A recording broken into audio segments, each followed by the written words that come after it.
Finally breakout strategy. पहले support बनाएंगे, फिर रेजिस्टेंस और फिर इंतजार करेंगे मोमेंटम का, और फिर अचानक से प्राइस रेजिस्टेंस को ब्रेक करेगा और जो ब्रेक होगा वो रियल ब्रेकआउट होगा। पर आप कैसे इस स्ट्रेटेजी पर ट्रेड करके पैसा बनाओगे, और क्या इस स्ट्रेटेजी के पीछे कोई सीक्रेट है?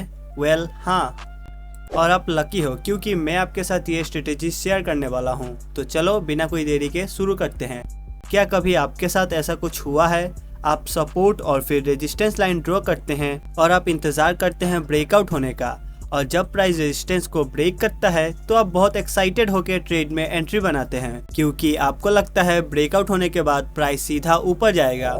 लेकिन प्राइस ऊपर न जाते हुए एक बड़ा रेड कैंडल बनाता है और उसके बाद सीधा नीचे, और बस आप यही सोचते रहते हो ये क्या हुआ। तो चलो मैं आपको इसके पीछे का सीक्रेट बताता हूँ जिससे फिर से आपके साथ ऐसा कुछ ना हो।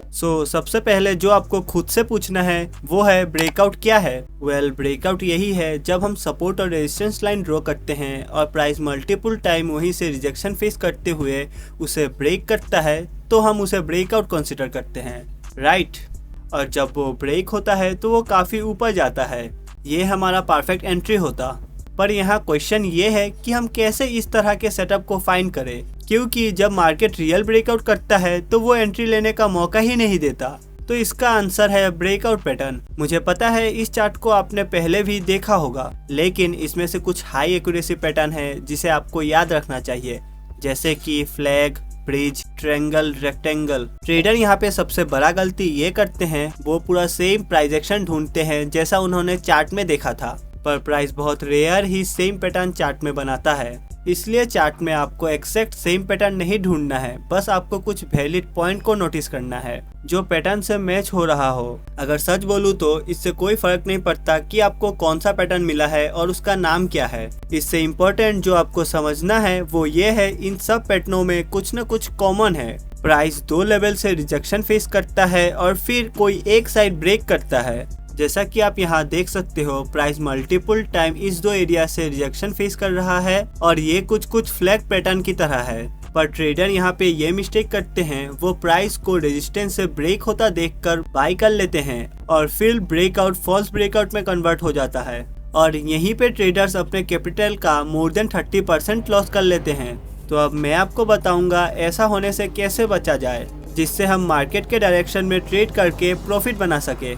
तो जो सबसे पहले हमें समझना है वो है मोमेंटम कैंडल। अब ये मोमेंटम कैंडल क्या है?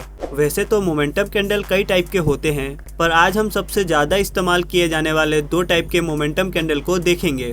पहला जिनका बॉडी बहुत बड़ा होता है, और दूसरा 3 मीडियम साइज के कैंडल जो एक ही डायरेक्शन में हो। तो यही दो कैंडल है जिनका हम इस्तेमाल करेंगे। तो चलो इसे एक एग्जांपल में देखते हैं। प्राइस हायर हाई बना रहा है तो ये है रेजिस्टेंस और ये है सपोर्ट लेवल, क्योंकि प्राइस बार बार इस एरिया से रिजेक्शन ले रहा है। तो हम वेट करेंगे और फिर हम देखते हैं प्राइस एक स्ट्रॉन्ग ग्रीन कैंडल बनाते हुए इस रेजिस्टेंस को ब्रेक करता है। नॉर्मली हम इस कैंडल को मोमेंटम कैंडल कंसीडर करते हैं, पर यहाँ पर हम इसे मोमेंटम कैंडल कंसीडर नहीं करेंगे क्योंकि बॉडी के मुकाबले एक छोटा सा पार्ट ही लाइन के ऊपर है। हम मोमेंटम कैंडल तभी कंसीडर करेंगे जब कैंडल का बॉडी आधे से ज्यादा बाहर हो या फिर लाइन के बाहर और एक ग्रीन कैंडल फॉर्म हो। पर अनफॉर्चुनेटली यहाँ पर रेड कैंडल फॉर्म होता है, तो हम यहाँ पे ट्रेड को अवॉइड करेंगे। चलो तो मैं आपको और एक एग्जांपल में दिखाता हूँ। यहाँ पर सपोर्ट और रेजिस्टेंस लेवल है, फिर प्राइस आगे बढ़ते हुए एक स्मॉल ग्रीन कैंडल से रेजिस्टेंस का ब्रेकआउट करता है।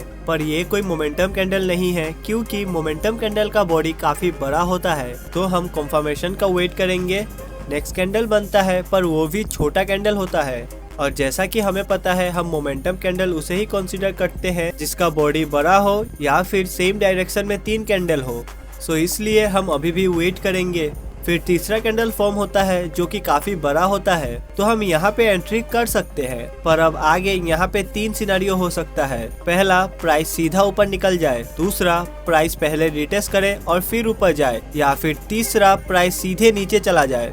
अब हमें क्या करना चाहिए? हम पुलबैक का इंतजार करें या फिर डायरेक्ट एंट्री बना ले। अगर मैं होता तो डायरेक्ट एंट्री बना लेता और स्टॉप लॉस इस रेजिस्टेंस के नीचे रखता, क्योंकि अगर प्राइस रिटेस्ट करता तब भी मेरा स्टॉप लॉस हिट नहीं होता होता और अगर प्राइस सीधा ऊपर निकल जाता तब भी हम ट्रेड में होते। और जैसा कि ये मोमेंटम कैंडल है तो यहाँ पे बहुत कम ही चांसेस है कि ये ब्रेकआउट फॉल्स ब्रेकआउट में कन्वर्ट होगा, और अगर होता भी है तो हमारा स्टॉप लॉस है। तो अब हमें पता है एंट्री कैसे करना है, तो बस सही एग्जिट के बारे में देख लेते हैं। अगर हम ब्रेकआउट के बाद 1:1.5 का रिस्क टू रिवॉर्ड रखते हैं तो हम काफी बड़े मोमेंटम को मिस कर देंगे, पर हमें अपने सही ट्रेड का पूरा फायदा उठाना है। मैक्सिमम प्रॉफिट के लिए हम ट्रेलिंग स्टॉप लॉस को यूज करेंगे। जिन्हें ट्रेलिंग स्टॉप लॉस के बारे में कुछ भी नहीं पता उन्हें मैं शॉर्टली एक्सप्लेन कर देता हूँ। जब हम ट्रेड में एंट्री करेंगे और प्राइस हमारा टारगेट हिट कर देगा तब हम यहाँ पे अपना 50% प्रॉफिट बुक कर लेंगे और टारगेट को 1:3.5 कर देंगे और फिर अपना स्टॉप लॉस को कॉस्ट टू कॉस्ट ले आएंगे। प्रैक्टिकली कहूँ तो ऑप्शन बाइंग में इससे बड़ा टारगेट अचीव नहीं होता। हाँ, ऑप्शन सेलिंग का बात अलग है। तो चलो इसे हम एक बार शुरू से देख लेते हैं। प्राइस यहाँ से बार बार सपोर्ट रेजिस्टेंस के पास रिजेक्शन फेस कर रहा है, तो हम ब्रेकआउट का इंतजार करेंगे। ब्रेकआउट हुआ पर ये मोमेंटम कैंडल नहीं है, तो हम और 2 ग्रीन कैंडल का इंतजार करेंगे, और जब तीसरा ग्रीन कैंडल फॉर्म हुआ तब हम एंट्री करेंगे। स्टॉप लॉस रहेगा रेजिस्टेंस के नीचे और टारगेट 1:1.5। फिर हम इंतजार करेंगे, प्राइस टारगेट को हिट करेगा तो हम यहाँ पे अपना 50% प्रॉफिट बुक कर लेंगे। फिर अपना टारगेट को 1:3.5 करेंगे और स्टॉप लॉस को कॉस्ट टू कॉस्ट ले आएंगे और बाकी क्वांटिटी को 1:3.5 पे बुक कर लेंगे। तो बस बैक टेस्ट करो, पैसा कमाओ और जाते जाते सब्सक्राइब करते जाओ।